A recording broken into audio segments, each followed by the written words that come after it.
Hola, buenos días, Mar. Bueno, cuéntanos, ¿cómo hay que entender estas operaciones de retirada de Rusia? Ayer de la frontera de Bielorrusia, hoy de algo tan importante para Rusia como es la península de Crimea, según nos dicen.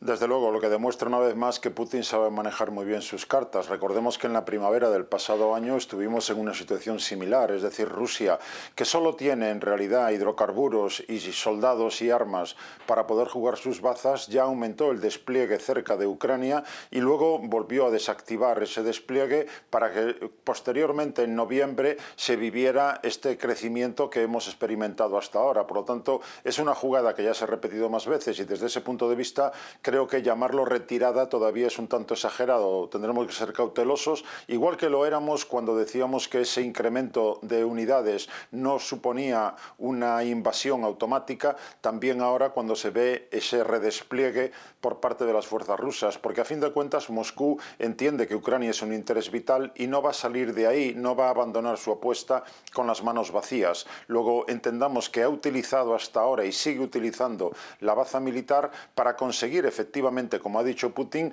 algún acuerdo en la mesa de negociaciones. Su principal opción sigue siendo resolver diplomáticamente lo que le afecta en Ucrania y lo que le afecta también en el orden de seguridad europeo, que es el objetivo fundamental que persigue Moscú.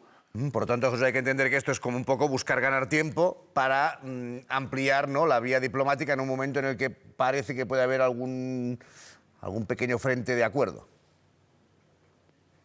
Le ha servido ya de momento para desautorizar completamente el mensaje que llega de Washington, dejarlo casi diríamos en ridículo cuando se anuncia una invasión que de haberse producido tendría que haber sido hoy efectivamente, y desde ese punto de vista deja desaira a Estados Unidos y gana bazas con esa imagen de una Rusia dialogante, de una Rusia que acepta la desescalada, lo cual no le quita ninguna de las bazas con las que puede seguir jugando a continuación, porque entendamos, de momento Crimea y el Donbass siguen siendo zonas ucranianas donde Rusia sigue teniendo sus pies, militarmente hablando, y esos despliegues que hasta ahora existen tanto en Bielorrusia como en la frontera rusa con Ucrania siguen siendo realidades que amenazan evidentemente la seguridad ucraniana. Eso no quita para que nadie se haya levantado de la mesa, ni Estados Unidos, ni la OTAN, ni la Unión Europea por un lado y tampoco Rusia por el otro, y que por lo tanto sigamos teniendo esperanzas de que efectivamente se pueda llegar a algún tipo de acuerdo.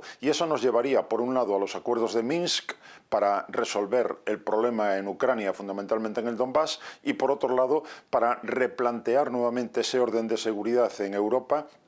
que es algo que ya se hizo en la Guerra Fría cuando pensamos en limitaciones en techos de despliegues de armas en diferentes zonas del continente europeo, y lo mismo con fuerzas nucleares tácticas, que ya también en el año 87 se llegó a un acuerdo entre Estados Unidos y Rusia. Por lo tanto, creo que hay margen para la negociación, pero insisto, la retirada todavía no se ha producido. Yo hay una cosa que no entiendo, a la que te hacía referencia ahora al empezar la respuesta, Jesús, que es el papel de Estados Unidos. Es decir, aquí están Macron, Scholz haciendo mucho esfuerzo, la Unión Europea hace lo que puede, y Estados Unidos lo que hace es constantemente poner como límites, ¿no? Lo último ya, poner una fecha. El día 16, sí o sí, claro, lo que obliga a muchos replanteamientos, por ejemplo, a las embajadas no españolas, ni más lejos, de retirar personal, porque entiendo que si te dan algo de la inteligencia americana, te lo tienes que creer.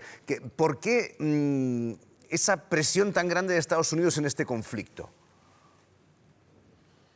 Yo creo que cuando hablamos de ir de farol, Estados Unidos también va de farol, dicho coloquialmente. Y mientras tanto, no hay que olvidar que Ucrania es quien está sufriendo ya el castigo actualmente, porque ese discurso alarmista en buena medida por parte de Estados Unidos lo que ha provocado ya es que haya líneas aéreas que han dejado de volar a Ucrania, que haya líneas comerciales y de inversión que también se han cerrado, que representaciones diplomáticas en Ucrania estén abandonando sus despachos, sus oficinas, y por lo tanto todo eso para Ucrania significa más problemas, lo cual no deja de ser chocante, porque frente a ese discurso, ya digo, alarmista de Washington, hemos visto como constantemente el discurso del gobierno ucraniano ha sido de intentar rebajar la tensión, haciendo ver que no era tan inminente, haciendo ver que no había tantos militares rusos en sus fronteras, intentando escapar de ese discurso en el que quedaba atrapado. Digo ir de farol porque en definitiva, Marc, creo que quedó claro ya hace tiempo, y lo sigue siendo hoy en día, que ni la Unión Europea Europea está deseando tener a Ucrania dentro de su seno, ni tampoco la OTAN está pensando en una Ucrania que sea miembro de la Alianza Atlántica. Y sin embargo se maneja continuamente ese argumento cuando puede quedar muy claro ahora mismo que si se produce un ataque militar por parte de Rusia, tenemos claro que no va a haber en ningún caso intervención de la OTAN en territorio ucraniano defendiéndose y peleando frente a frente contra soldados rusos. Eso no va a ocurrir. Por lo tanto, creo que es, ya digo, un farol que no le está saliendo demasiado bien, porque ahora mismo, al no haberse producido la invasión el día que el propio Estados Unidos había señalado, pues eso le permite a Putin salir más airoso de esta circunstancia y, sin perder ninguna baza, seguir adelante con el plan que ya tenía establecido. Bueno, pues seguiremos en ese toma-daca, ¿no? Especialmente entre Estados Unidos y Rusia, con Ucrania y la Unión Europea en medio, que están sufriendo un poco la presión de ambos. A ver qué pasa. Gracias, Jesús, como siempre. Hasta la próxima.